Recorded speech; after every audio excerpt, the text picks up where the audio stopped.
Hello everybody, how you doing? Welcome back to the channel. It's great to be here again. I haven't done a live stream for a little while, but I wanted to do another one with a couple of fantastic guests. Some of you will know Carly's been on the channel a couple of times already. How you doing, mate? Okay? Very good, thank you, Paul. Very good, and welcome everyone from the Carnivore Nation. Excellent, thank you. And a newbie to this channel, anyway. She's not newbie to Carnivore in the slightest, but Sarah, welcome onto my channel. How are you doing? Oh, very, very well, thank you. I'm always excited about life, so I'm really excited about this. Excellent. Thank you for that. Right. Well, yeah, today is just a normal one that we like to go through. I like to try and get some questions from yourself. So if there is anything you want to ask, just drop a comment in there, put a few cues in front of it so it stands out, and we will get onto them. I've got a few things written down as well. We'll try to get through them, but it'll just go wherever it goes, as always. So first of all, let's just do a couple of introductions. Carl, I know you've been on here before, but if you could just give a brief introduction about your carnivore journey so far and your YouTube channel as well. Okay, at the turn of last year, 2023, I was clinically obese. I was having high blood pressure. I was being asked to seriously consider going on to statins because I was pre-diabetic. So I had all the telltale signs that a lot of people end up on the carnivore journey. Saw a picture of me at the end of May and was shocked. By chance, came across a YouTube, the famous Jordan Peterson conversation. Looked into it a bit more detail, thought I'd give it a go. 20th of June last year, started the carnivore journey. Within 4 months, I'd lost 4.5 stone. My blood pressure was normal. My resting heart rate was fantastic. And then suddenly the weight loss became less important and it was the overall health. And I've been with it since, set up Carnivore Nation and trying to build it, getting the message out there to the point that I'm started doing the research for doing a PhD around the carnivore lifestyle. That's it in a nutshell. Yeah, excellent. I think that happens to a lot of people where it might be initial weight loss thing and then it does sort of become second to the health benefits because you just feel it quite quickly, don't you? So yeah, 100%. I agree with that. Sarah, now you're not new to carnivore on the site. I think you're probably the most experienced carnivore that I've had on here. But also, Excuse. I think there's a fire truck just went past me out there. But yeah, so you are very experienced at it. I've watched quite a few of your videos now, and I do like what you've got to say. Could you just give everybody a bit of a background check on how you discovered carnivore, how long ago it was, and why you created a YouTube channel? Yeah, I have lots of years experience, but my journey is also very bumpy, hence my channel, Imperfect Carnivore. I've been in the space for about 9 years now. I bumped into carnivore diet back in December 2014, and but my story is the same as many others, that you find health benefits, and I've actually had a lot of health benefits even without even being super perfect. My journey's been bumpy, which I can talk about later on in the live if you want to, but I don't want to bore people with why. I had a good 25 years of low-fat dieting misery, so I came to it with quite dodgy hormones. But like you say, you join it because you think you might lose some weight, but then you discover health benefits that you had absolutely no idea could happen to you. Let me just reel off my health benefits that I've discovered over the last 9 years. I've reversed gastritis, IBS. I used to have nausea, acid, diarrhea, that kind of thing. That all resolved. I had pre-diabetes. I've reversed insomnia, psoriasis, quite bad psoriasis. I had brain fog, depression, anxiety. That's gone. I have no monthly issues despite being 48. I've got no more overactive bladder, no carb cravings, no hunger, no joint pain. You know, if I just eat meat, I have no joint pain. If I eat things that are not meat, I have joint pain. So I know what my body wants me to eat. I've avoided being severely obese. No more teeth sensitivity. I don't get colds very often. I have all day energy. My weight loss isn't massive, but I have lost 5 inches off my waist since what I was back in 2014. But like you, Paul, I'm mostly here for disease prevention. I follow a long, I come from a family with a long history of severe problems, most notably my mum, who passed away 18 months ago. And one of the reasons my journey is bumpy is because I was always constantly looking after her. And I don't want to follow in her footsteps of being constantly ill, medication for this, medication for that. So I keep going with carnivore, even though it's bumpy. I keep going because I want to have hope for my future, and I know this is the way that I can have hope. I would be morbidly obese if it wasn't for carnivore. I would be at least 100, 200 pound heavier if I hadn't found it, because I had no clue how to keep my weight stable. I was a terrible carb addict. So even though I'm not one of the skinniest or the most perfect, I will still vote for carnivore every day. I will defend it all day long. And I think everyone should do at least 30 days on it just to see, because it's amazing what it can do. And it still continues to amaze me. And I just want to stay off medication. I don't want to ever end up like my parents and other people in my family. So that's the story in a nutshell. Obviously, if you've seen my channel, you know there's a bit more to it than that. Yeah. But I don't like to be one of the carnivore police. I like people to come to my channel that know that, you know, they're not going to be judged. Yeah. If they, like my mum, when she passed away, I wasn't on carnivore in those last couple of weeks of her life, you know. So this is why my channel is called Imperfect, because I'm there to defend the people that have, you know, life might have got in the way, but they keep coming back to it. And every day I wake up with the intention to be carnivore. I was carnivore yesterday, I'm carnivore today, I'm going to be carnivore tomorrow. I live in the present, and that's all I can do. So that's me. 9 years, bumpy carnivore. That's funny you say that. I put a funny up yesterday saying that the carnivore diet's a 1-day diet. And the idea is you go back to sleep, wake up, and you start again. If you do it that way, you can do carnivore easily. 100%. I'm trying to live in the present a lot more now. Instead of thinking, I must be perfect, I think, today I'm going to be carnivore. What happens tomorrow or yesterday doesn't matter. Today I'm carnivore. I've got all these health benefits. I'm not on medication. I'm not morbidly obese. Things are all right in my world. And that's me. Yeah, exactly. Because that's the problem when people talk about it as a diet, because when everyone thinks of a diet, they're thinking of a period of time of going through a process, where carnivore for me is a lifestyle. So if you do look at it with, let's do it 1 day at a time, one step at a time, I think that it just becomes so natural and so easy to do. But life can get in the way sometimes. You know, when I moved in with my mother and she was dying in front of me with no hospice care, I didn't care what I ate during those 2 weeks. I couldn't give two hoots what I was eating in those 2 weeks, because it was too traumatic to even think about my own life. A lot of women do end up, it's not just women, but a lot of women do end up caring for elderly relatives, and you know, sometimes when it's bumpy, it's because my life has just been so traumatic. I actually at that moment don't care.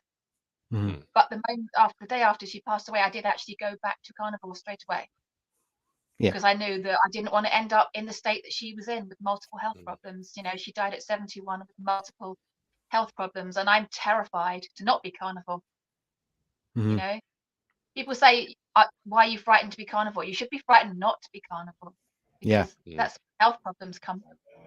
Yeah, exactly. So I'm carnivore today, and I'll be carnivore tomorrow, and I'll probably be carnivore on Tuesday, and that's as far ahead as I'm going to be thinking.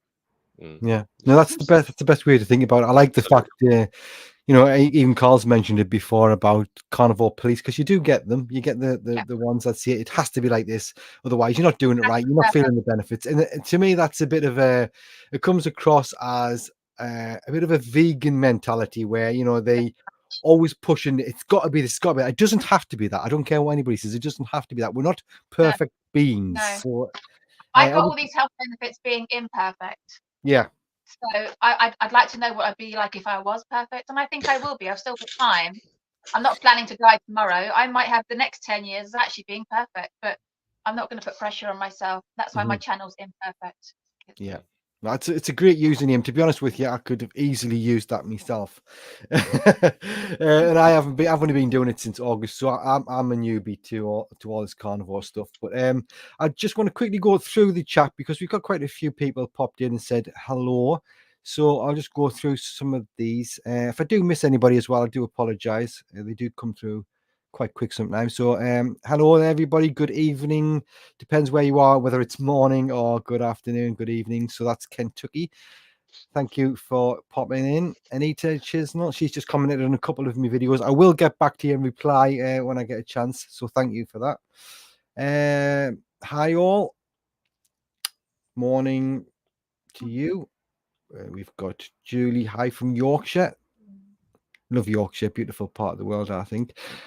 Question here from Carnivore Dean.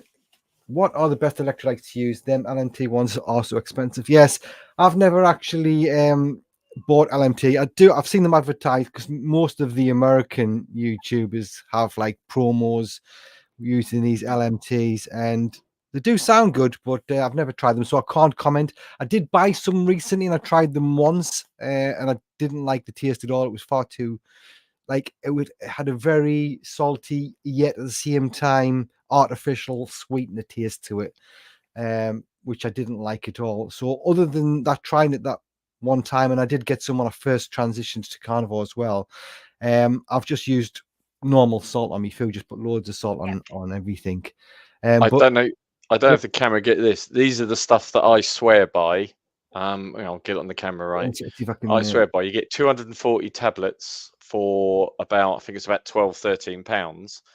Great value. As you can hear, there's plenty in there. I started at first because I was getting cramps. I used this, and then basically sorry, I'm trying to get you on there. Yeah, no problem. There you go. I highly recommend these. The camera will focus properly.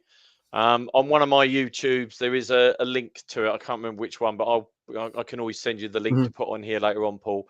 Yeah. But there's 240 in the pack, and I've still got over half there because after a while, with the salts that you're taking in and the waters that you're drinking, you become less reliant on them. But when I was having cramps, they were brilliant. Yeah. And they're really good value.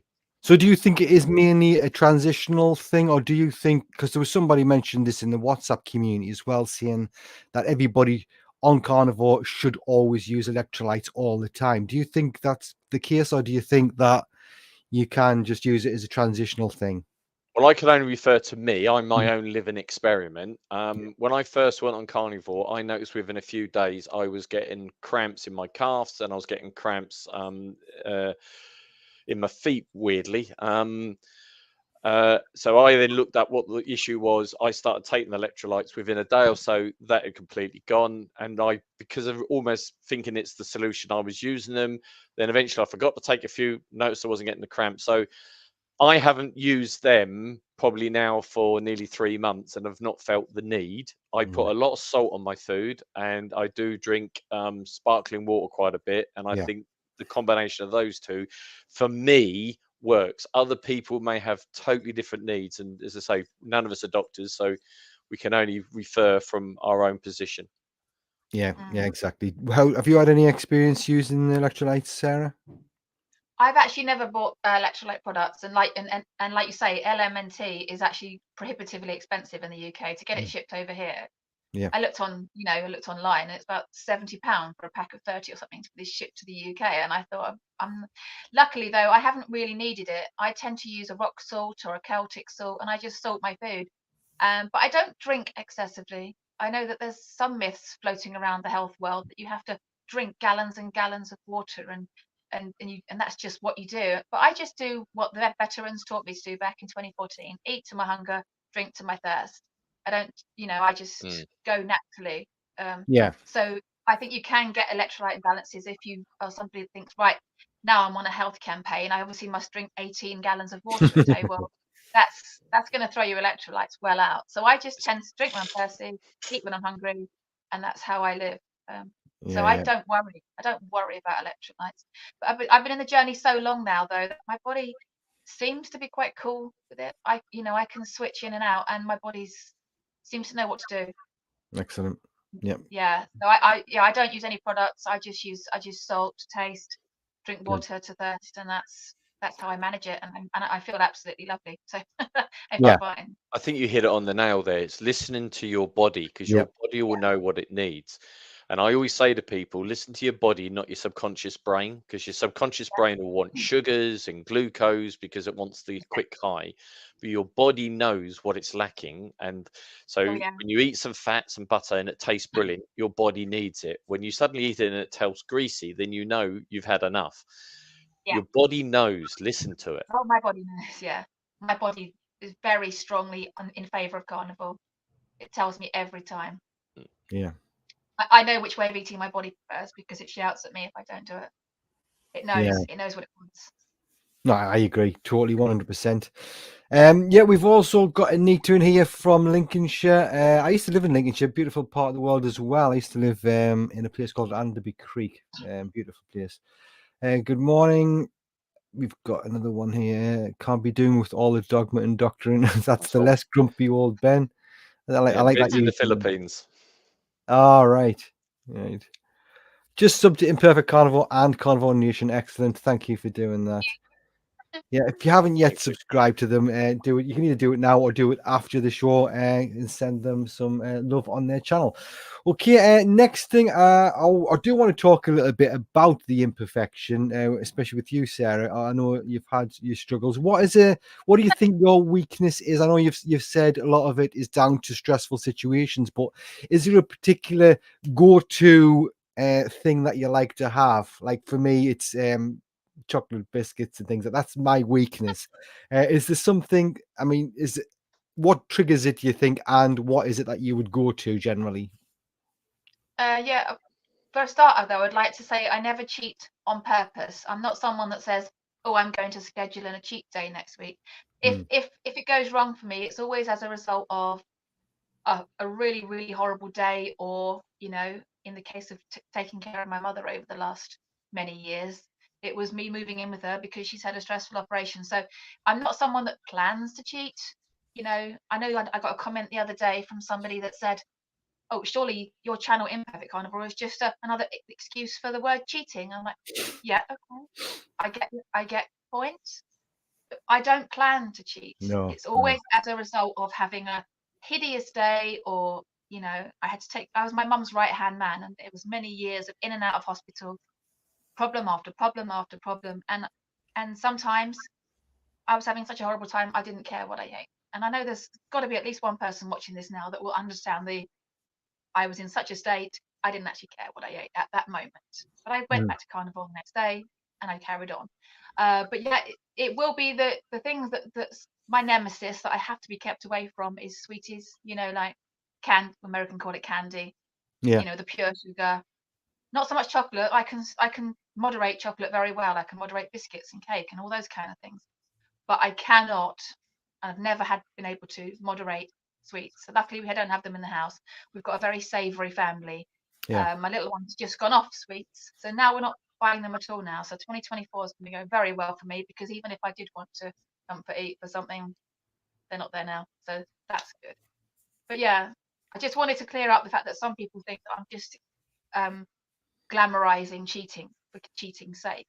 No, my journey is imperfect because I've just been through a lot of trauma over the last 9 years in my life with one thing or another. No. But yeah, it's the pure sugar candy that I'm going to go for if in a crisis. Yeah, I do get that. I know the Carnivore Soldiers mentioned it in a video recently about don't plan to fail. I actually No, have planned to I fail never. before. I did. I think Christmas time. I was like, I've bought myself 4 cans of Guinness as a treat, and so I'm planning on failing basically when I did that. And this Don't call goes it failing. Don't call it well. failing. I think We're all on a nutritional journey. yeah, I I think don't like to think of it as failing. what it was for me is what you mentioned.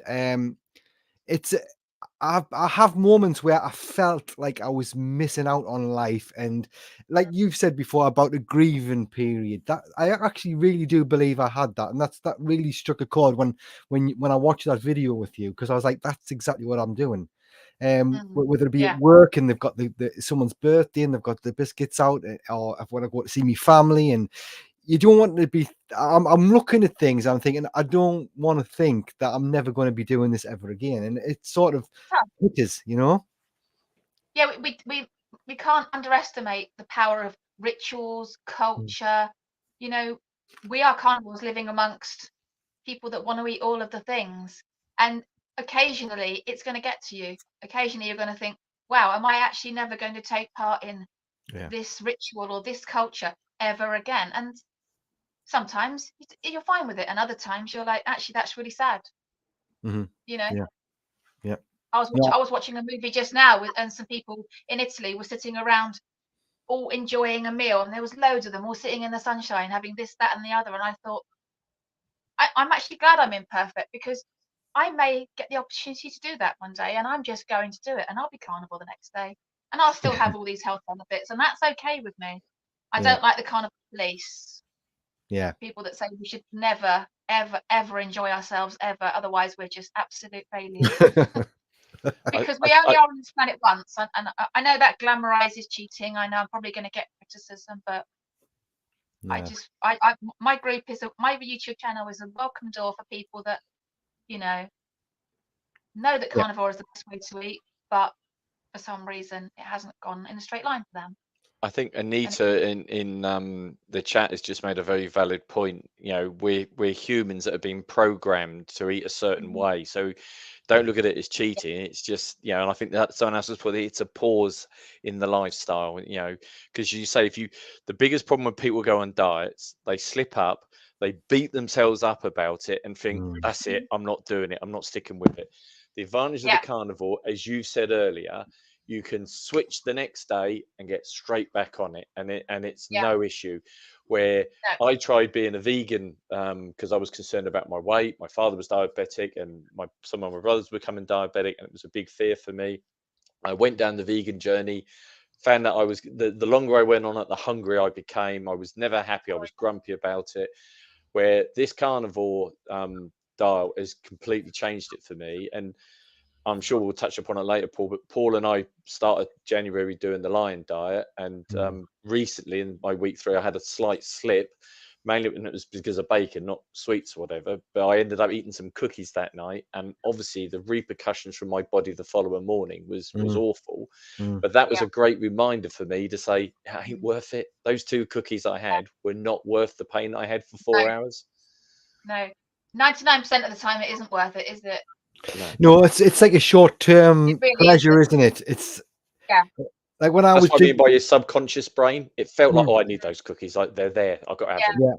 Yeah. I think I sent in the WhatsApp group the video of when I did have them cans of Guinness, and when I poured it out and I took the drink of that can of Guinness, it was the best can of Guinness I'd ever had in my life at the time. But like later on in the night time, I did feel that I was at the toilet and I wasn't too great. But it just shows you, if I kept drinking Guinness every night, I'd be back into my old ways, before long. It just does have an effect on you.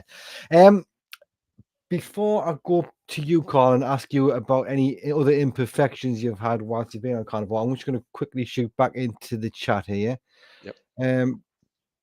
So we've got another one from Lincolnshire. Welcome to the chat. Old Guy Carnivore has his vid of a bulk recipe. There's a few on YouTube.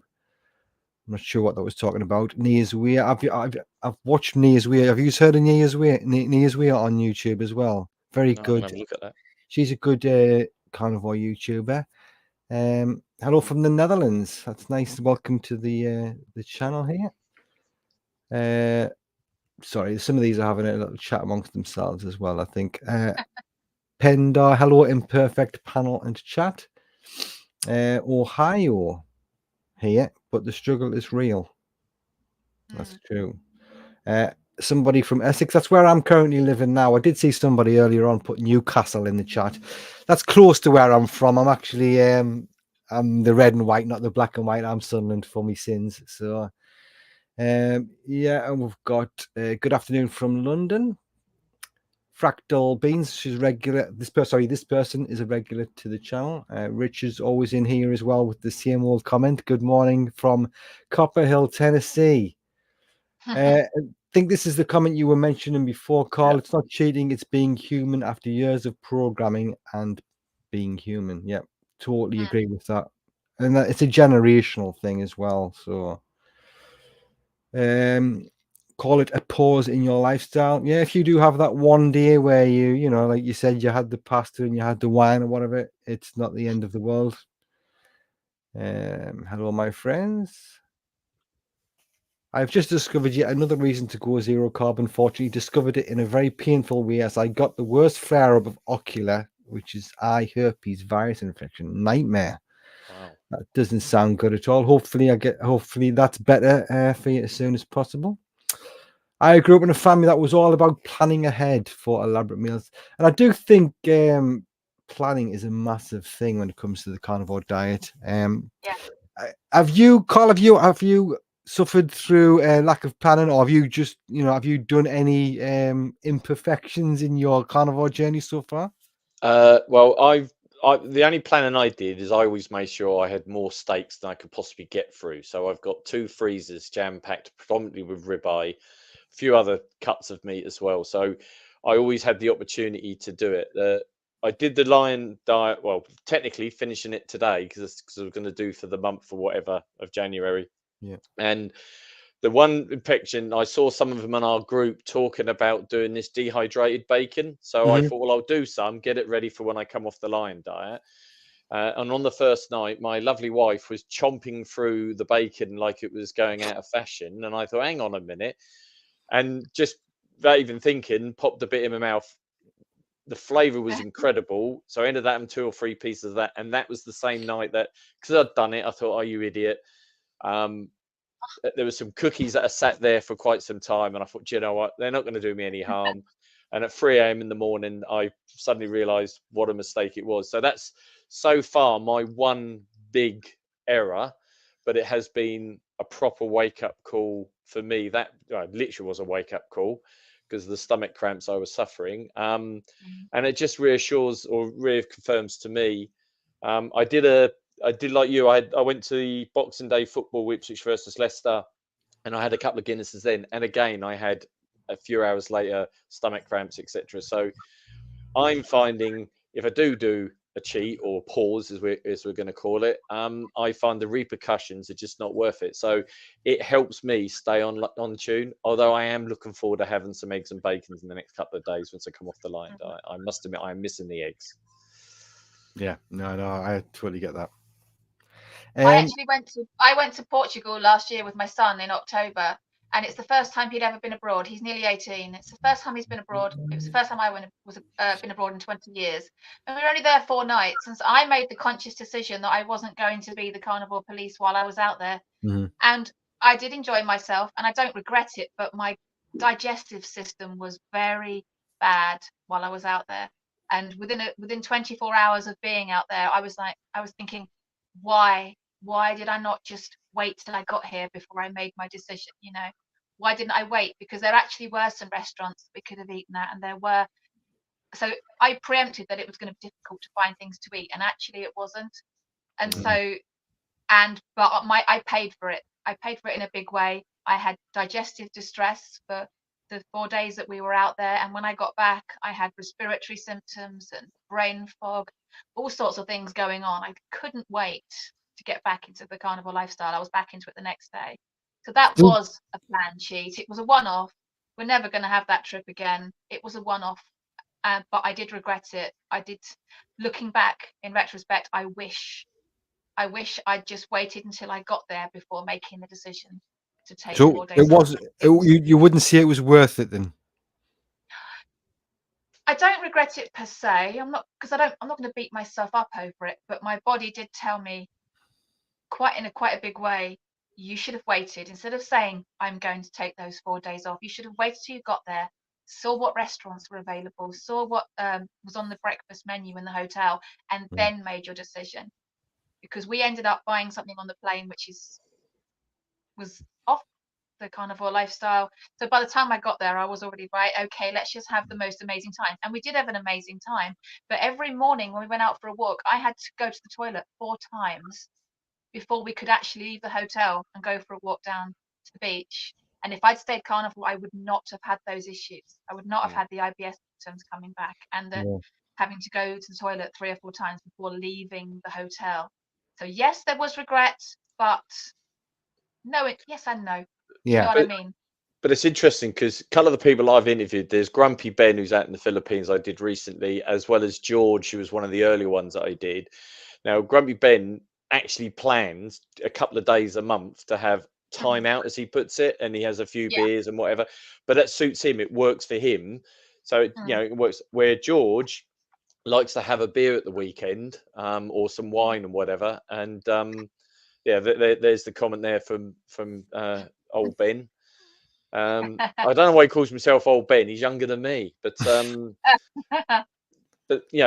so some people can make it work. So again, it's about you don't have to be this strict, rigid carnivore, because one, I always say it's so easy to get back on it. So if you do slip or have a pause, whatever, don't punish yourself. Don't give up. Just think, okay, that's it. So I always refer to me as my own living experiment. So if I do something slightly out of line and I understand what the imperfections cause, then as far as I'm concerned, that's part of the learning curve. So so although George did send me a picture of a t-shirt that said the carnivore police do exist, so I'm going to try and get one of them. So I think that's quite good. They do. Yeah. No, they definitely do exist. Yeah, I'm not one of those. No, definitely not. But that's what I do like about it, because none of us are perfect. Well, I suppose there probably is some carnivores out there that have been 100% perfect. I love the carnivore soldier's outlook. He seems like, he's ex-military. There's nothing. He's so determined. Everything's going to be spot on. He's not going to mess up, and I believe him. But he's not a carnivore police. He's not going to judge you for if you fall off. But yeah, there is some people that can really stick to it. So that's good. Don't get me wrong. I know why people are absolutely strict, and that's for one reason, and I believe one reason only, and that's to prove that eating red meat exclusively is not only safe but actually optimal. Sorry? Optimal. Did you say? Yeah, optimal. Yeah. And there's no better way to prove that than to say that you've eaten ribeye and water for 25 years straight with absolutely nothing else included. I'm never going to be the best advert for the carnivore lifestyle, and people are going to say, oh, the only reason she's alive is because she had Brussels sprouts at Christmas with her family. these people who are literally eating the steak and water for 25, 30 years straight, they are the ones that are going to prove to the world that actually the carnivore lifestyle is actually optimal for us. There's the farmer lady up in the States or Canada, or whatever it is, that Kerry from Homestead Howell went and saw, and Maggie. She was in her 80s and she's lifting poles and all sorts, and she's been doing it 30, 40 years or something. So you're right, it's going to be these people are the trailblazers for the rest of us to follow. Yeah, that's Maggie, the rancher. She's 82 and she's been doing it for, I think, about 65 years. She's been doing carnivore, and she's, grabbing hold of bulls, jumping over fences and things. I mentioned this in my Dave Mack video. Actually, that's what I want to be doing when I'm in my 80s. I also mentioned as well about the imperfections. One of the things that I struggle with, like if I do decide, this is the way my mind works. If I think, like I'm at work and I see some biscuits, one or two is not going to do us any harm. I'll have one or two, but then I start face planting the box. Like I literally go mental, and it can spiral out of control and go on for a few days. So that's one of the reasons why I can understand people wanting to stick rigidly to it, because if you can't moderate like I can't moderate, then it's going to be difficult. Whenever I do decide, like, not plan to cheat, but if I did decide to, think like, oh, I'll have this, I want to treat myself and have this moment with my family or whatever it is that I've decided to do, then I have to sort of have a little bit of a battle to get myself back on it the next day. It's not as straightforward as it can be for some other people. I think I do sometimes see it as a bit of a weakness. I don't know why. Maybe I shouldn't see it as that, but that's just the way I am. You know what I mean? So right. I had to do a 2-week Lion diet reset. So I had the Christmas Day and Boxing Day just eating with my family, but on the proviso that I was willing to do Lion diet the day after. So the 27th of December, I did my 2 weeks straight beef and water to reset my system, and the 27th and 28th of December were not fun. I wanted to still carry on doing what the rest of my family were doing, but I stuck to it, and now I'm on a more mixed carnivore. Now I've done that reset, I'm now mixed carnivore, eating all the different animals, and quite happy. I knew I needed to do that reset after those 2 days of eating things that were really not wise to eat. I did my 2 weeks reset, and I was felt so much better for it though. Goodness me. Yeah, I mean, a lot of people talk about the transitional period from like standard Western to the carnivore diet can take a couple of weeks before you stop having the runs and like headaches or cramps and things like that. But I think there's a longer transitional period for the mind.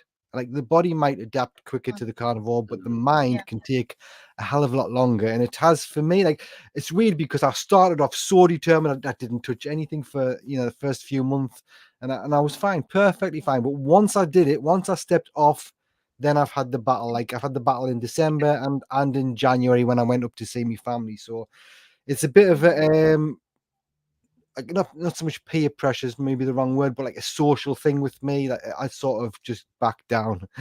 So it is what it is. You can't underestimate social pressure and rituals and cultures. Yeah. It's all ingrained into us. Yeah. We are herd creatures, and we don't want to be different all the time. Most of the time, fine, but it's exhausting being very, very different all of the time. I sometimes just say, to hell with it, I'm going to enjoy that particular event, and then I'm going to be carnivore immediately afterwards. And Yeah. No, that's good. It's a good way I to know be. that's some people don't approve of that, but I'm not going to beat myself up anymore about No, it ever. no. You've got to do what's right for yourself, 100%. Mm. We'll go back to the chat here because I know it's keep going down. I do like to keep them involved. They've took the time to leave a comment and pop in here. So Luna, hi everybody. Thank you for joining us. Fractal Beans. I think this was the one we were talking about, the infection, the eye thing, wasn't it? So it turns out viruses of some types, including this one, thrive on carbs and hijack cell metabolism during infection, particularly carb metabolism to promote replication. Yeah, that makes perfect sense. Once you've watched some, Dr. Ken Berry videos and Dr. Shafi, all that sort of stuff does make sense.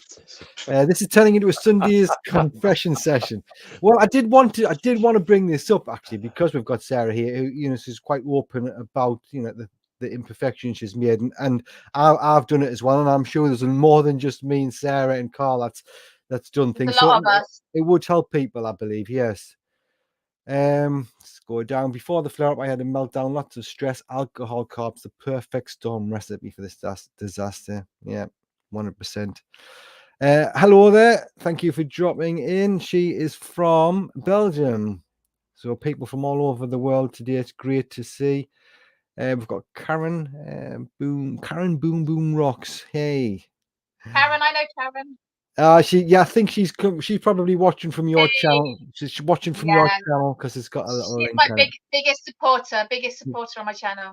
Oh, excellent! It's great when you've got Yeah. regulars that come on like that. Keeps you going as well sometimes. Oh, definitely. Hi guys, I've been carnivore for 12 months and lost 3 stone and fast for 23 hours. Best thing ever. So you're doing the OMAD. If you're getting that much of a fast in, it's a fantastic 3 stone in 12 months. Brilliant. Well done with that, Lee. So Luna likes the idea of that bacon thing, Carl. She's going to give that a try. The dehydrated bacon it just enhances the flavour immensely. It's really good. Yeah, I did do some actually. Once you mentioned it, I did do some, and they were nice. I found it, especially the fat was very chewy, but it was nice. I enjoyed it. I suppose it's meant to be chewy, isn't it? It's a bit like a jerky kind of thing. So, other people's feeling the cookie errors. Right, I've got a question. Thanks, Karen. Here from the Carnivore Collective. What is your favorite cut of meat on the expensive end and your favorite on the cheaper side? I'll go quickly with that one. For me, I like ribeye. I find them very easy to eat. I know exactly how to cook them now, and they just taste great. I've never once had any kind of aversion to eating a ribeye. Just love it. Cheap thing that I have bought in the past. I've still got one in my cupboard downstairs. It's called Peck ham. It's in a tin. It's got like a jelly around it. You know what I mean? I don't. It's probably not very clean when it comes to carnivore, but it's lovely. I could just cut that into blocks and eat that. That's very cheap. Sarah, have you got a favorite on the expensive and the cheap side? Yeah. Sadly, I can't afford my most favorite carnivore meal that I would do every single day, and that is ribeyes with salmon and king prawns on the side. And I could eat that exclusively all the time. If I could afford to eat that for every meal, I probably would never even ever fall off the carnivore train because that is just so heaven to me. But I just can't afford to do that all the time. And on the cheaper end, I love chicken thighs. I love them cooked with the skin on in the oven, and then later on, I like to take the skin off and then cook them in beef dripping tallow in the pan. So I get a load of beef tallow in the pan, and the pre-cooked the chicken thighs go in until they're crisp, and that is just heaven Oh, to me on the nice. chicken. Nice. So Oh, so it's already cooked and you just sort of re-crisping the chicken up with the fat, yeah, yeah? yeah. I imagine that's a bit like what Americans have if they have like the the fried chicken. That's probably what it would taste like. Yeah. Just but it's got to be really slow roasted, so it's really, really super tender, and then quickly pan fried in dripping, and that just Oh, tastes like heaven. I might have to try that, I think. Yeah, it sounds Oh, does sound nice. and I also put the skins in the dripping as well, so they come out big, Ah, crispy, I think amazing. crispy chicken skin has got to be one of the best things. I mean, considering, I was always told not to eat it. I even went through a stage where I like begrudgingly didn't eat it because I thought it was so bad for us. Yeah. But like now I can't get enough of it. If I have chicken, I always take the skin off first and eat it. I absolutely love it. Carl, what about you? Have you got an expensive and cheap go-to meat?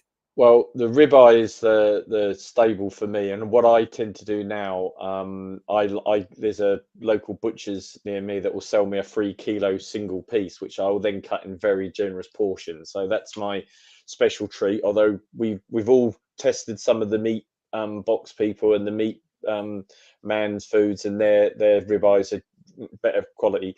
In terms of the cheap meat, I'm an absolute lover of doing a brisket in the slow cooker.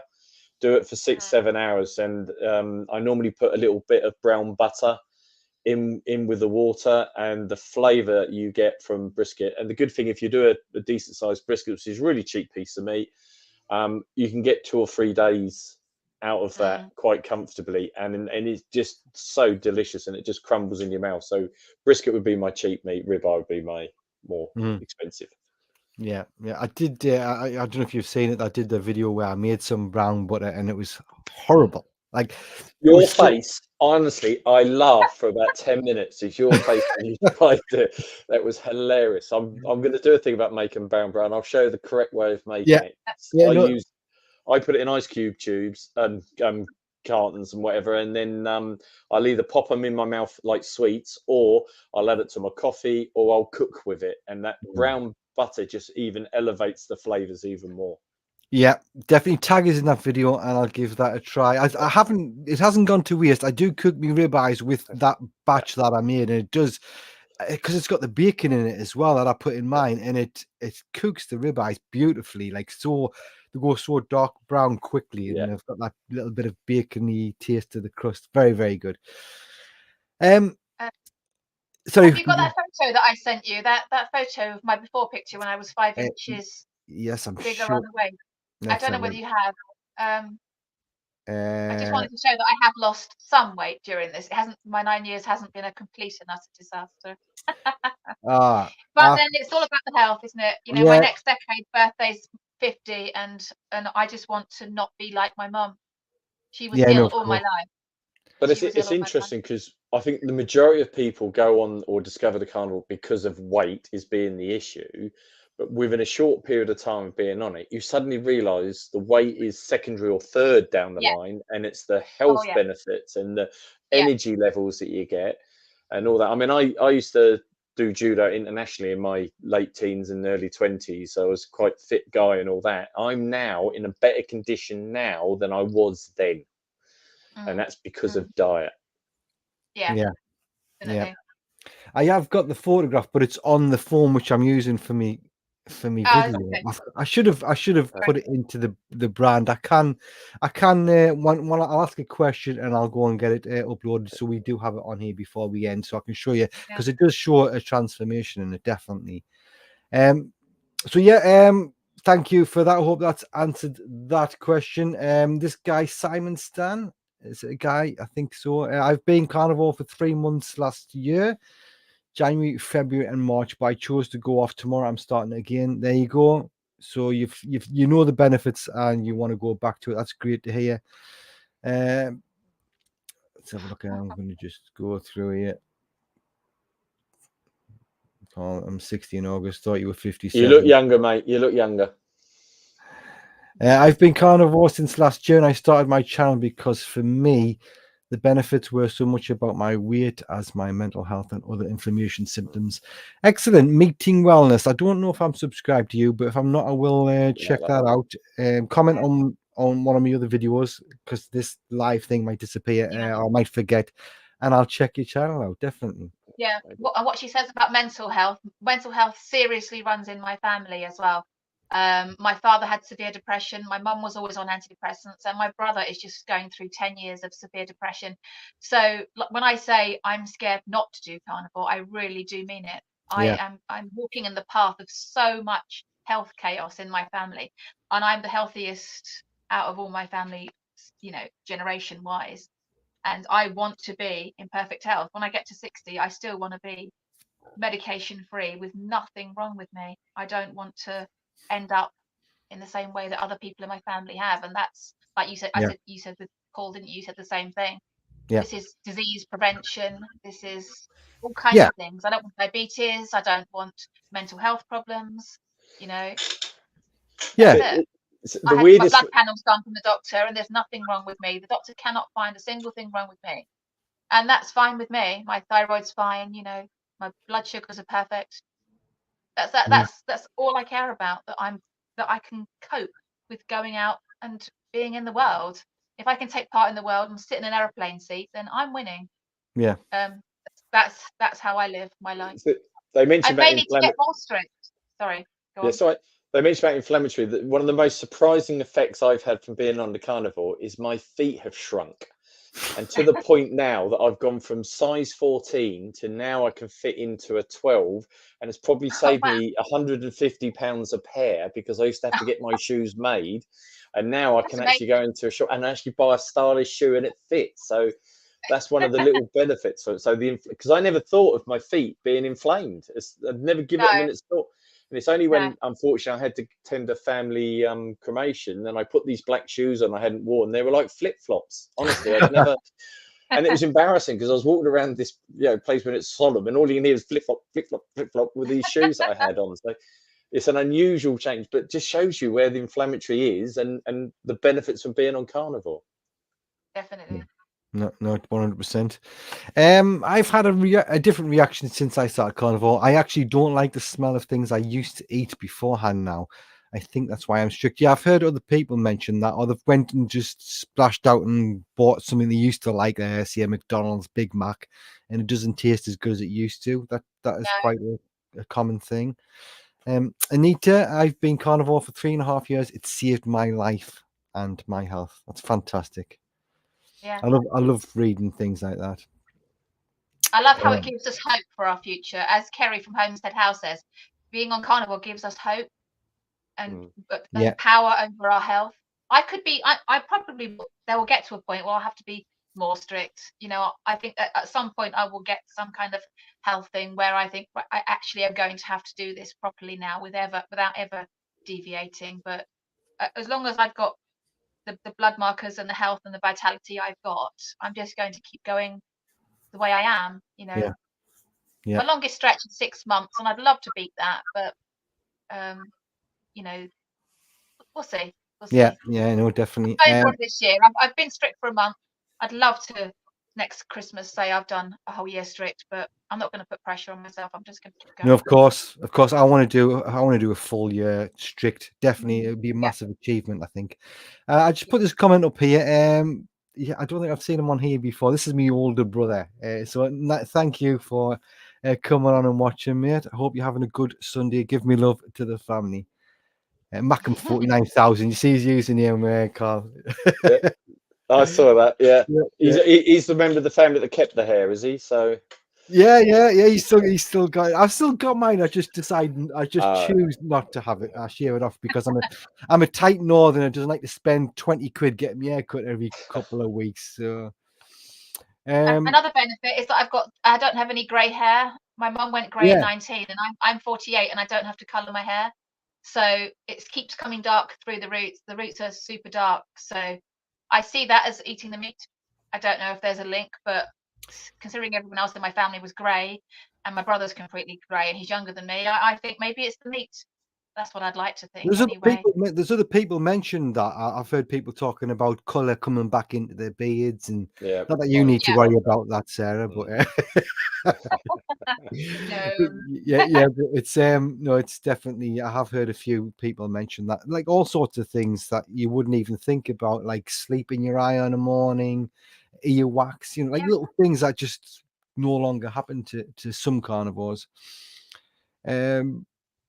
Let's have a look here. It just shows you I'm a little bit behind on the comments, but all of these sound fantastic. I think the peck is similar to spam. Yeah, I think it is a bit similar. It's not quite as greasy as spam, but I quite like spam as well. I go to the butcher and get just chicken skins and bacon in there, fry until I've crispy. done that. Yeah, Yeah, I've done that. Mm. that sounds like a plan. I'm going to try the brisket burgers as well that was mentioned there. I'm going to give that a go. Yeah, yeah. Have any of you had any side effect of cutting back on alcohol as a consequence of being on the carnivore diet? I had I used to be quite a heavy drinker. This is again something I mentioned in Dave Mack's interview. I used to drink a lot of alcohol, and I'd say about 6 months prior to discovering carnivore, I decided, I've got small children, to start drinking non-alcoholic beer, and I was drinking the Guinness Zero, which is probably the best the best non-alcoholic beer that I've found. So when it did come to carnivore, all I had to do was switch from non-alcoholic beer to I switched to San Pellegrino, which is a sparkling water, and it was fine. You know, I didn't feel any withdrawal from it or anything like that because I'd already switched over. Did you two or have any struggles with alcohol at any point, or do you miss it? Do you have it now and again occasionally?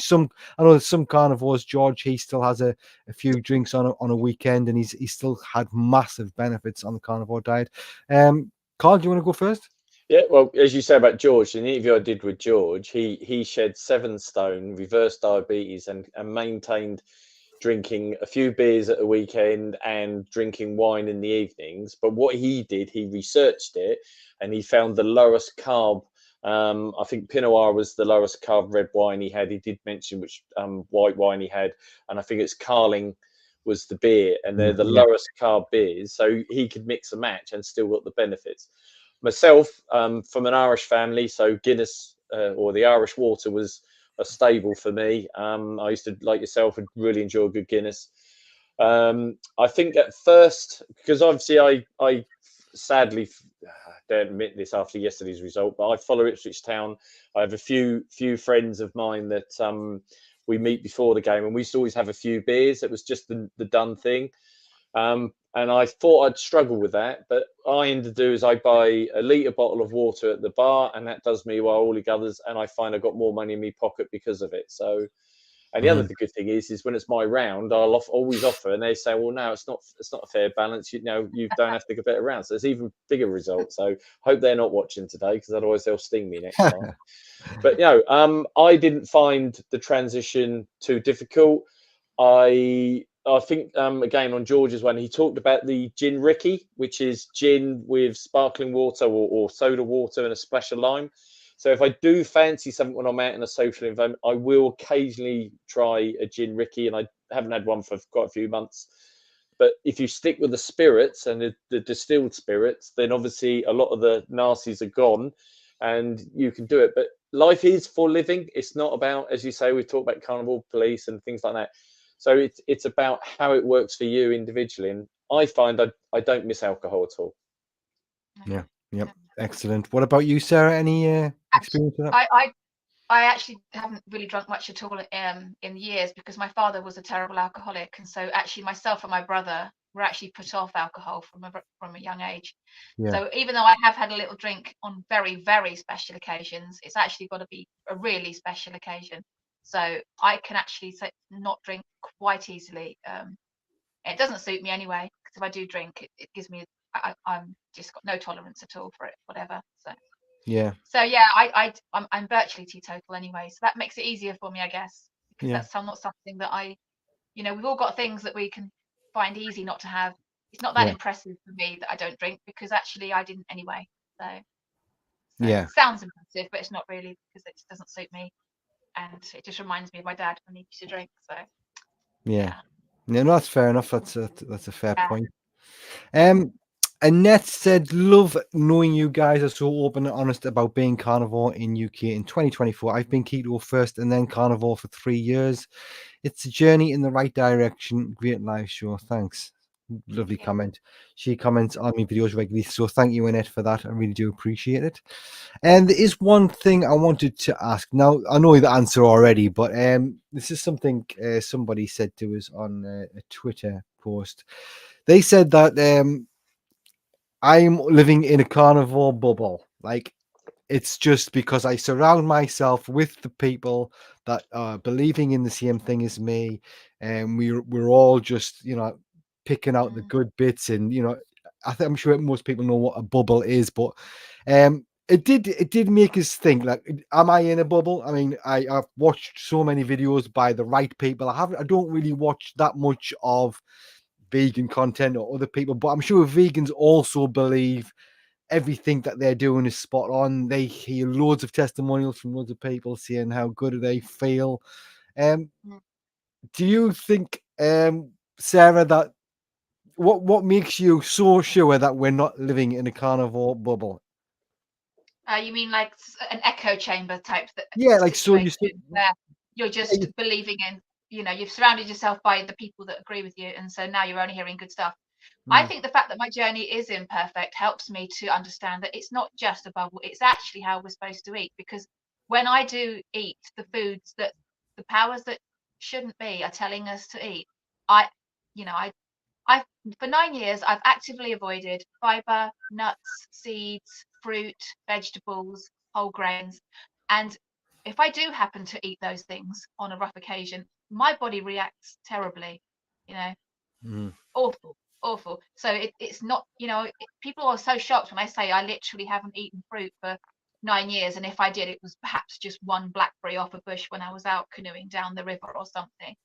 When I eat the foods that they tell you to eat, like the Michael Greger's Dirty Dozen, I call it. It's supposed to be the Daily Dozen, isn't it? I call it the Dirty Dozen.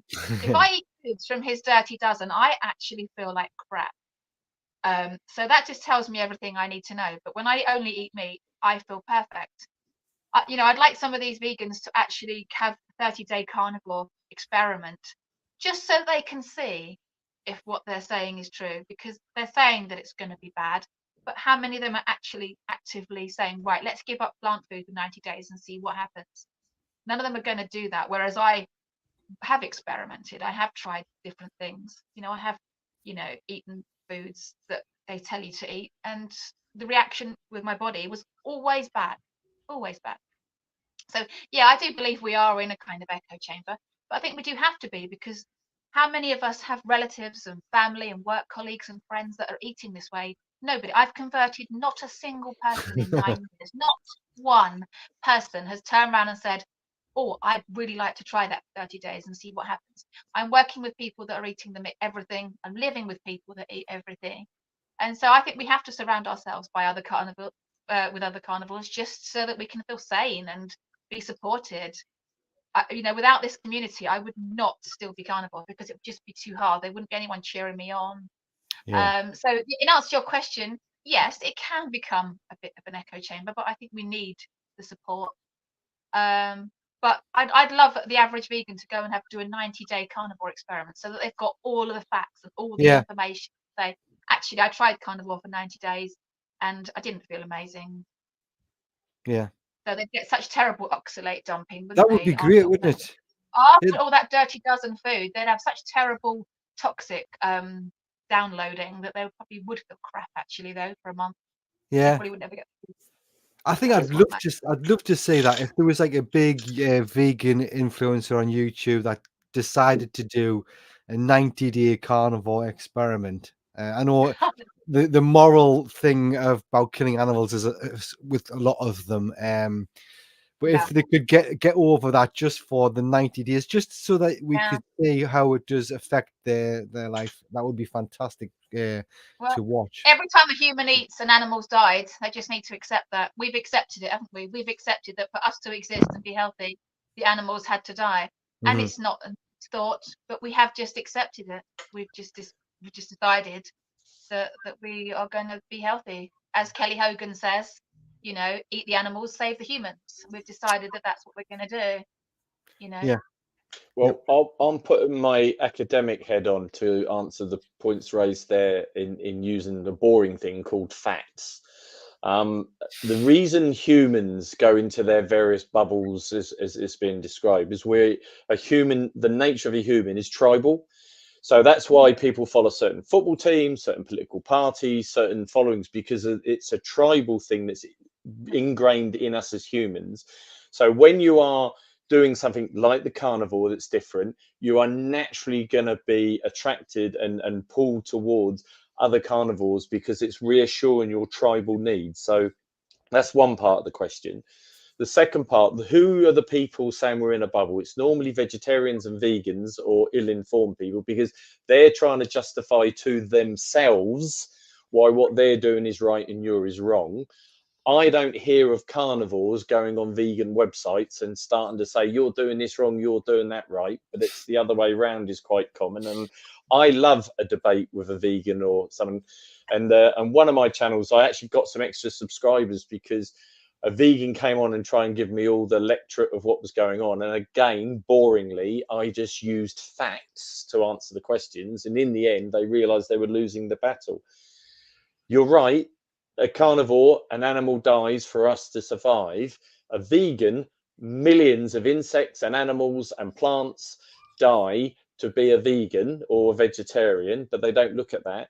The biggest loss of the Amazon forest is because of plantation of plants for vegans and vegetarians and that. So they all get on the high horse of their CO2. So one of the reasons I want to do my PhD is because I can then talk from a position of authority. Even though I know the knowledge, it gives me the credence to do the counter argument.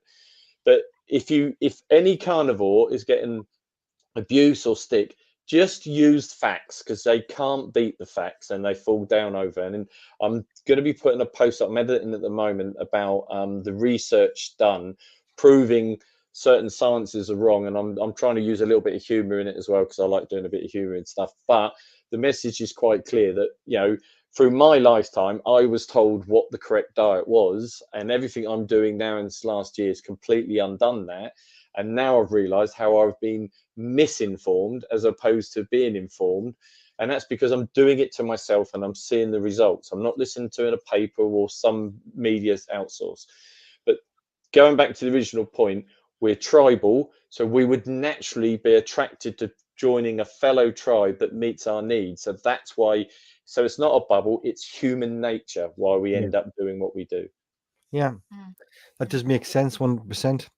Thanks for that, Carl. Anita, this is just confirming that I'm not in a bubble. I didn't actually think I was, but it was an interesting thought when they did say that to me. I thought, you know, is it a possibility? I know, just like from your own personal experience, that what I'm doing makes us feel a hell of a lot better. So either way, I'm going to keep doing it.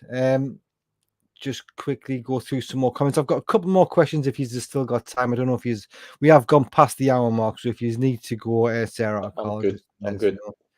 Excellent. I can talk for hours. You never get rid of me. That's what I like. That's what I like.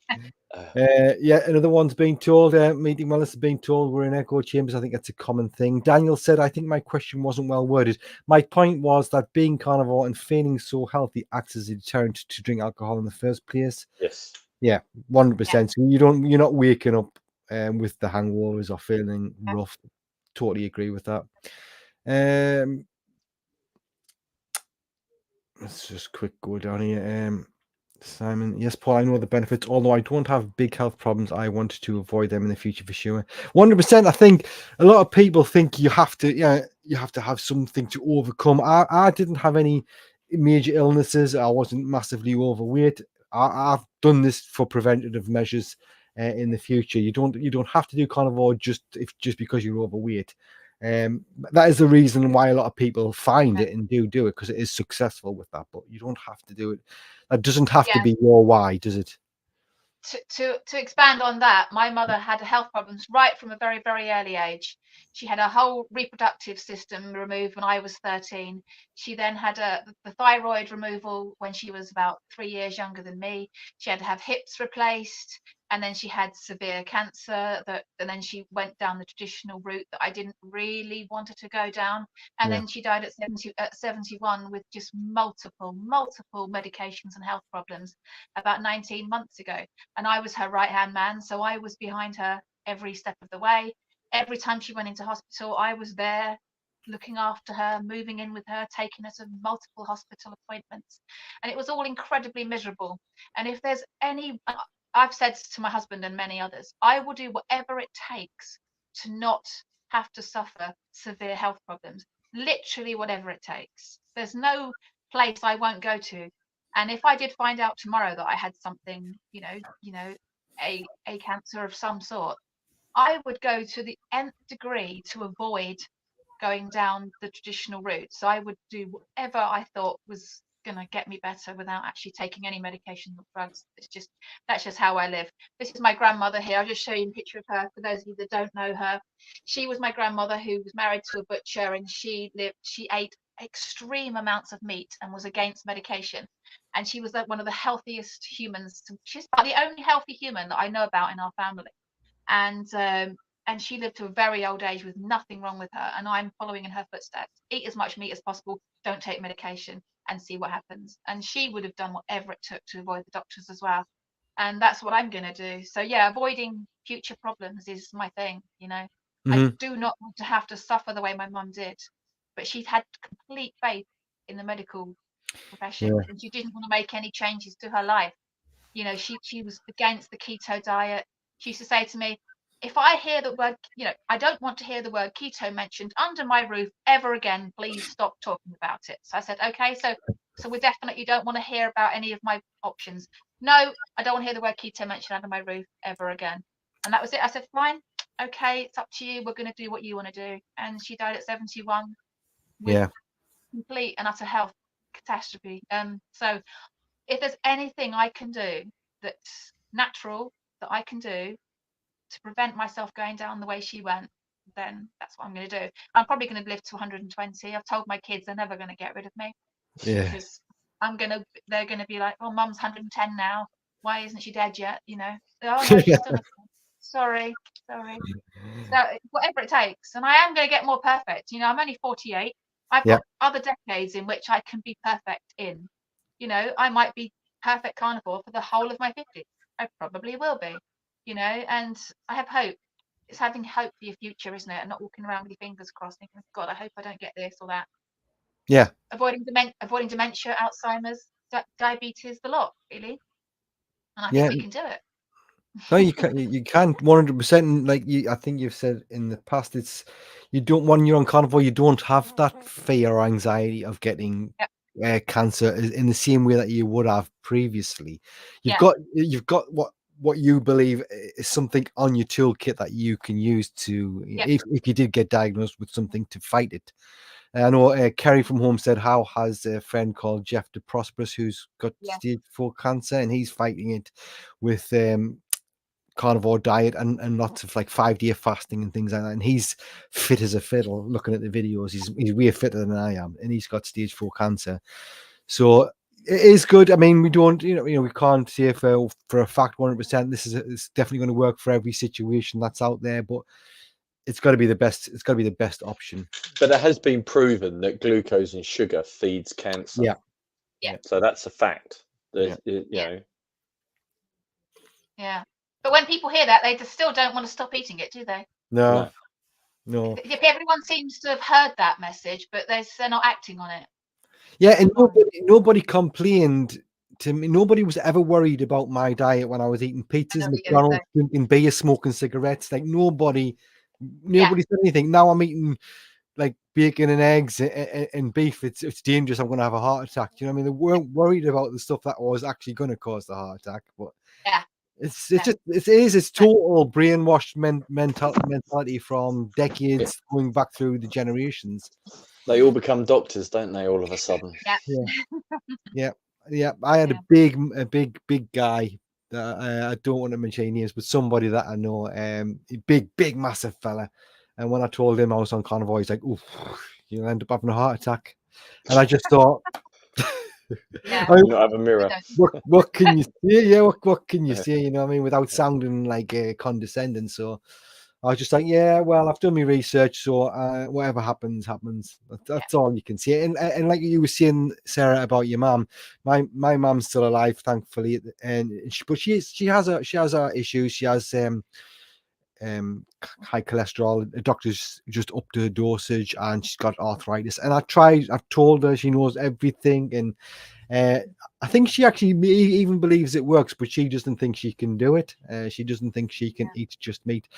And sometimes people are not going to be able to do it. Some people just don't want to do it, you know. So no matter how much you can help, they just won't do it, even if they're on the deathbed. I think some people, it's just, I'm not doing that, you know. Yeah. I really thought my mum was going to, at the last minute, say to me, "Oh, please, Sarah, tell me about this keto thing. I'm getting desperate now." But no, she never did get desperate. No. She never did get desperate, and in the end, she had multiple organ failure, and I had to nurse her. And I was there for the last 2 weeks, just her and me. And so that's why in those 2 weeks I wasn't carnivore, because in those 2 weeks I actually didn't give a shit what I ate, you know, because I was having such a horrible time. I couldn't save her. Sorry. Yeah, no, that's fair enough. I get emotional, but all I could say to her was the whole 2 weeks was, "I'm sorry this has happened to you. I'm sorry this has happened to you." And inside my head thinking, I may even have been able to save you, but you had to do it your way. They've got to, You did it your way, and here we are. Yeah, very sad. You can't force it on somebody, no matter how much you love them. You can't force it. No. They've got to want to do it. I mean, my mum and dad could live for another 10, 15, 20 years on the standard Western diet and die of something horrible, or they might, you know, they could die at any point, and they know the risks. They know. It's not like I haven't told them. I've told them until I'm blue in the face, and you know, if it's their choice at the end of the day. So if they do die, I'm going to know that I've told them. That's all I can do. That's it. What you can do. Yeah.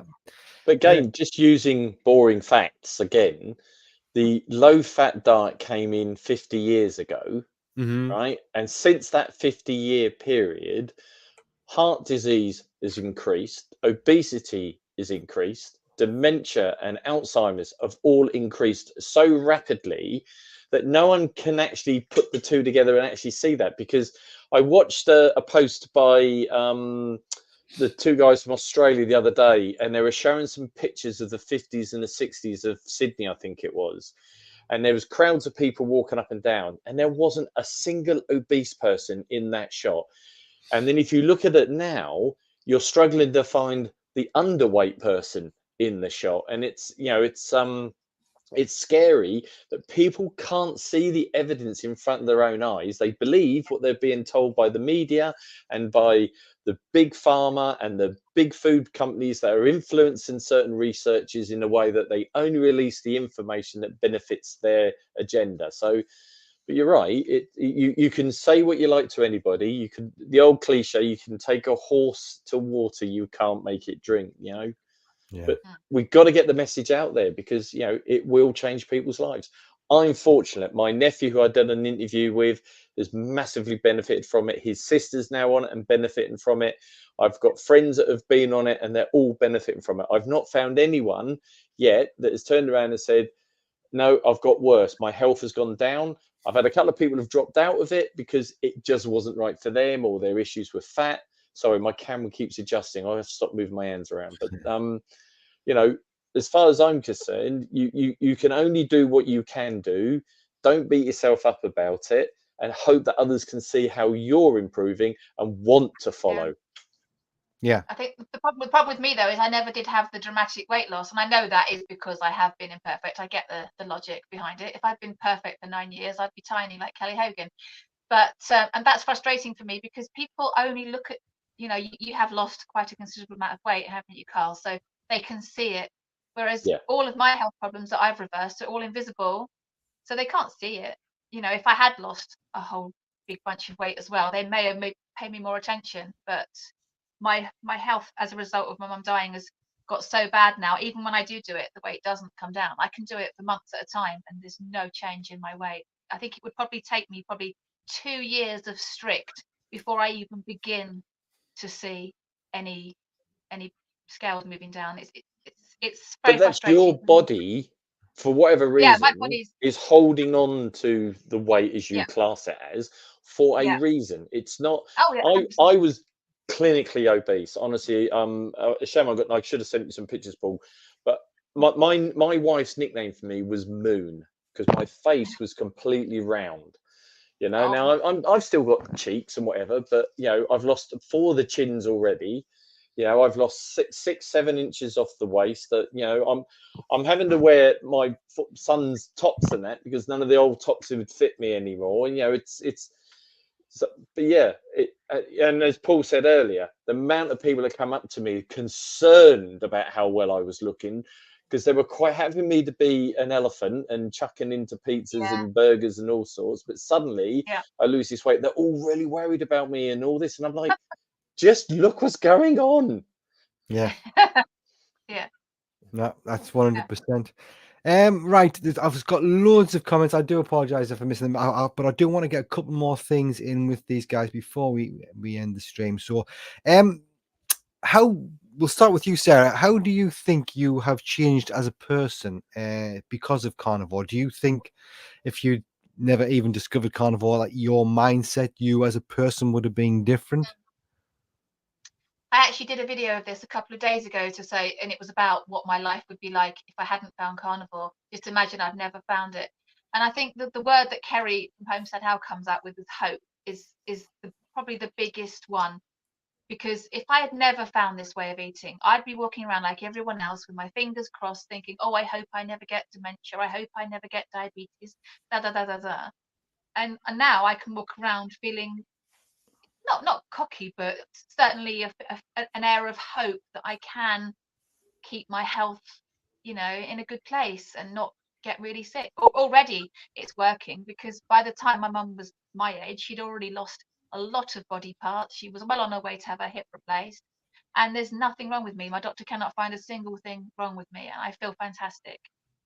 Yeah. But if you had that photo of me on the before picture, Mm-hmm. I had no hope there. There was no hope there. I was not sleeping. I was depressed. I was anxious. Well on the way to pre-diabetic. Just a mess, Yeah. and no way of controlling my future health or avoiding.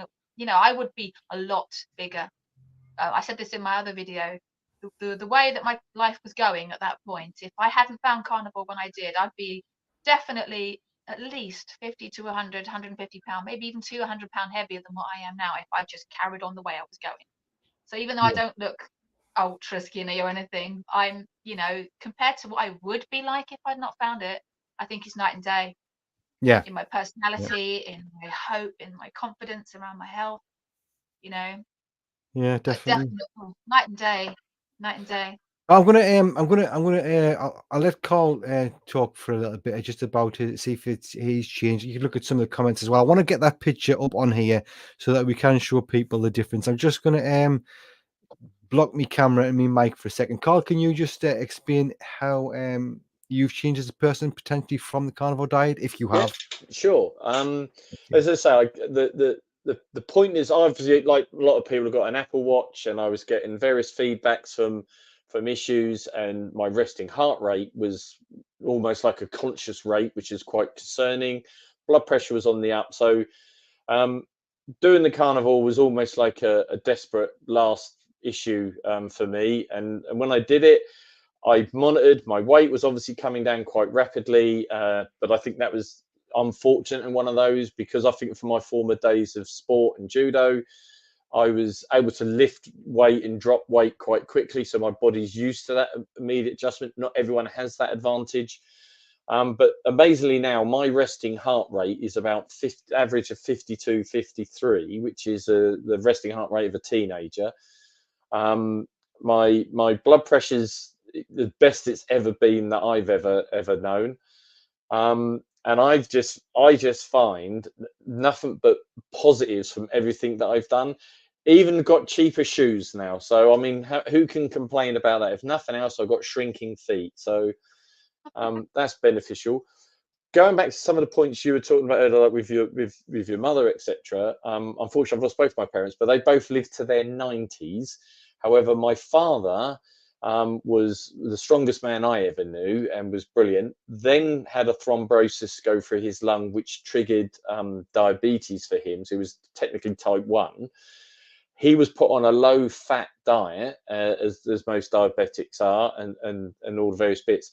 And very quickly, he got dementia, and the deterioration in him was so rapid it was frightening. And unfortunately, I'm the youngest of 7 boys. And when my mum passed away, my mum was my dad's carer, as such. That we were then. Sorry, it threw me there, that picture.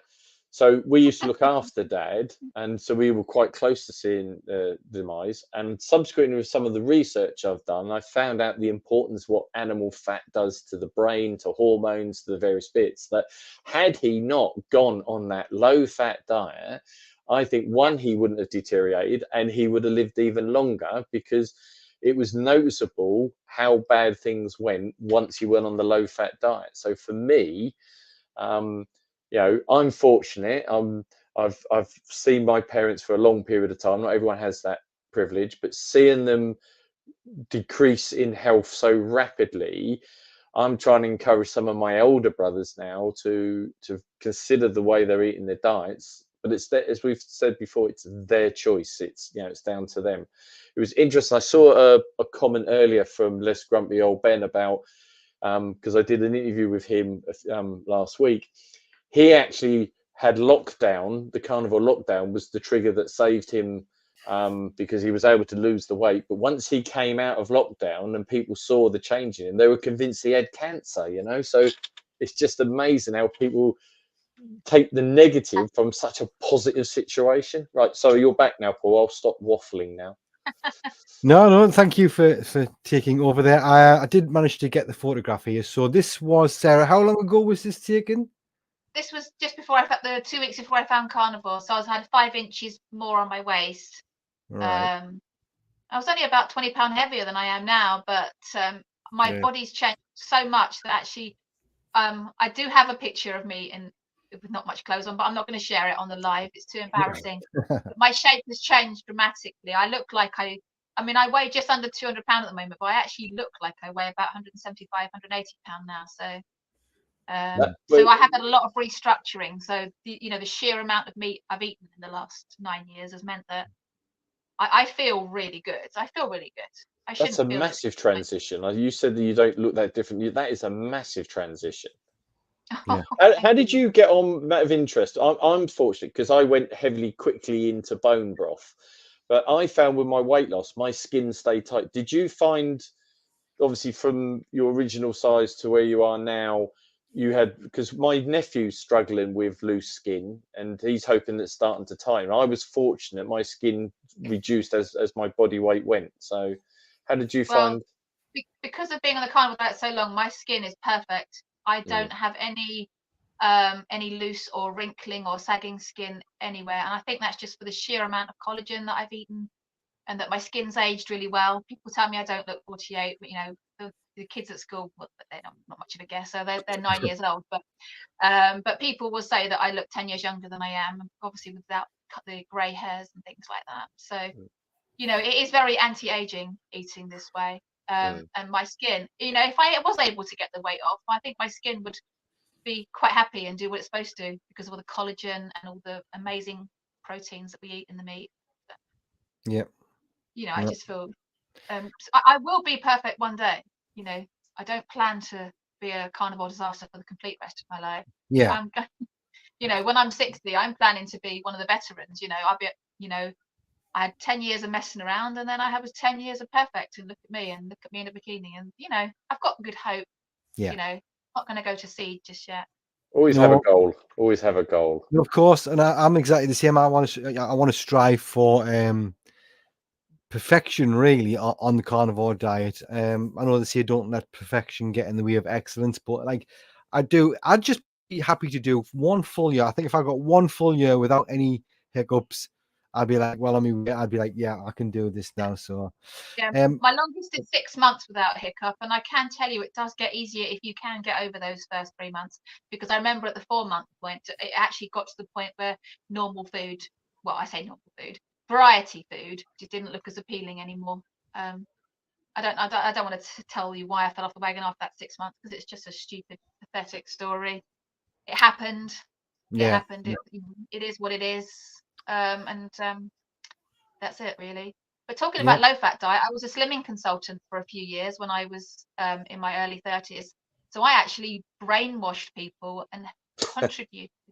I contributed to the misery of people's lives. I worked for Slimming World as a consultant, Wow. and that messed up. And you know, the women in those groups were not losing weight, but it was always the men. I'm not a man basher, but it usually is the men that lose weight. Whatever you're doing, it always falls off the men. But I'm not bitter. It's fine. It's fine. I'm healthy, and like you say, the older you get, the more the health takes over. Mm. In your yeah, 20s, it's all about the weight, but when you get into your 40s, 50s, and 60s, you do start to think, you know, I don't want to be seriously unwell, and so I keep going with it because yeah, that's just the only way I know. I don't know any other way to prevent disease other than this. yeah. It's No, my man, best option. it's definitely the best option out there, in my opinion. And I think anybody that's tried carnivore would agree. I do want to just quickly move on to one more thing before we start wrapping it up. Dave Mack recently put a video out about they're trying to make us reduce meat consumption. I don't know if you're saying it, like countries like America and Australia. There's talk about them reducing the amount of meat you're allowed to eat in a day, all that sort of stuff. I mean, I don't want to go too in depth because we could talk about this sort of thing Yeah. for hours on its own, to be honest with you. But do you think there is something in this? Do you think they don't want us to be healthy? Obviously, they're not going to make a profit from us being healthy. Do you think this is something that could potentially get pushed through legislation wise and something that we'd have to fight off? Carl, do you want to go first with this? Well, you have to take a step back because obviously political parties who make decisions need sponsorship. And if you look at the big sponsors and look at the big researches done by these organizations, you will find that the big grain companies, the Kellogg's of this world, the Cargills of this world, are major sponsors of these. So they're providing influence. So the only way that you fight back with it is people like us get out there and we get talking about it and we get it out there. And then when people, I mean, we're all from the UK. There's a number of people that are not. In the UK, one of the biggest institutions we have is the NHS. You imagine the benefits to the NHS if 1/3 of people in this country went on the carnivore diet. Suddenly, you'd lose the demand for medication. You'd lose the need for a lot of the illnesses and treatments that are required for those illnesses. And that suddenly makes the NHS much more valuable because the people that have got the chronic illnesses that need that attention will be dealt with rather than all of us having statins and all the various different medication. But the big chemicals are going to influence, so big companies are going to influence government policies in America and here and all that because there is more profit in creating glucose and grains and all that than an animal. And we need to be strong and we need to be more vocal. And the best way I can put it is if you look at the vegans, the vegetarians of 10, 20 years ago, and you went into a pub, there was no meals for them and they got very vocal about it. They really got the message out there. And now that's now the leading voice in terms of foods. I go into a lot of pubs and I struggle to find just a steak nowadays. So we've now got to learn from that and start getting vocal ourselves and get out there because there are too many influencers that are for their, as you say, profit. It's about profit for them and their shareholders, not about people's health. Because if they're unhealthy, then the pharma companies benefit because then you're having the drugs to try and counterbalance it. Mm-hmm. That's why this lifestyle is not popular, because it's not popular because the big industries don't want it. Yeah, 100% agree with that. Is there anything you'd like to add to that, Sarah? Well, that's the reason I set up the channel, because I'm terrified on the war of meat. It absolutely terrifies me. And I originally was going to set up my channel once I was massively successful and lost every single pound that was excess. But then I realized that the war on meat is happening right now. And while I'm sitting quietly, not having a channel, I'm not, at least what having a channel means I'm trying to do something. You know, I don't know how much power I've got in my little channel that's just got less than 1,000 subscribers, but at least I'm talking about it, and it is growing slowly. And and I would encourage anyone, if anyone's following this and you're not putting videos out, just do it. We need to look bigger. And even if you're not perfect, I want the people to start shouting who are like me, in that you know, at the moment you've mostly got channels from people that are perfect all the time, never put a foot wrong. But what about all the tens and hundreds of thousands of people that have done carnivore and are doing it, you know, most of the time, like me? And we should have a voice too. But yeah, obviously agree with everything Carl said. You know, there's no profit in healthy people. I do think it's deliberate that we're sick. I do. It's a horrible thing to have to say. I do think it's a deliberate thing. Yeah. Whether it's all money driven or whether it is just deliberate for depopulation, that's another story for another day, isn't it? But yeah. No, like I say, we could talk for hours about it, because I could go on forever about that. and I think I will do a live stream about it at some point, so I'll have you on if you're interested. I know Richard, half the man, he quite knowledgeable on all that sort of stuff, so I could have people on there talking about it. But yeah, I don't know if you could hear me. Baby's been screaming away downstairs, so I will go down there in a bit. But before we go, can you just give a little update on what your plans are for the future? Give your YouTube channel a shout out, and then we'll take it up from there. Sarah, do you want to go first? Yeah.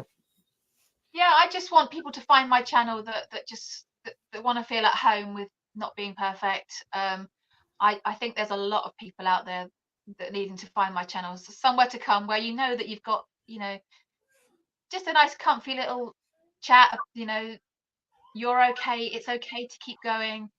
You know, come and chat to me. I'll make you not feel bad about the fact that you had some sprouts on Christmas Day. It's fine, you know. I'm not going to shout you down for that. I do want to be perfect though.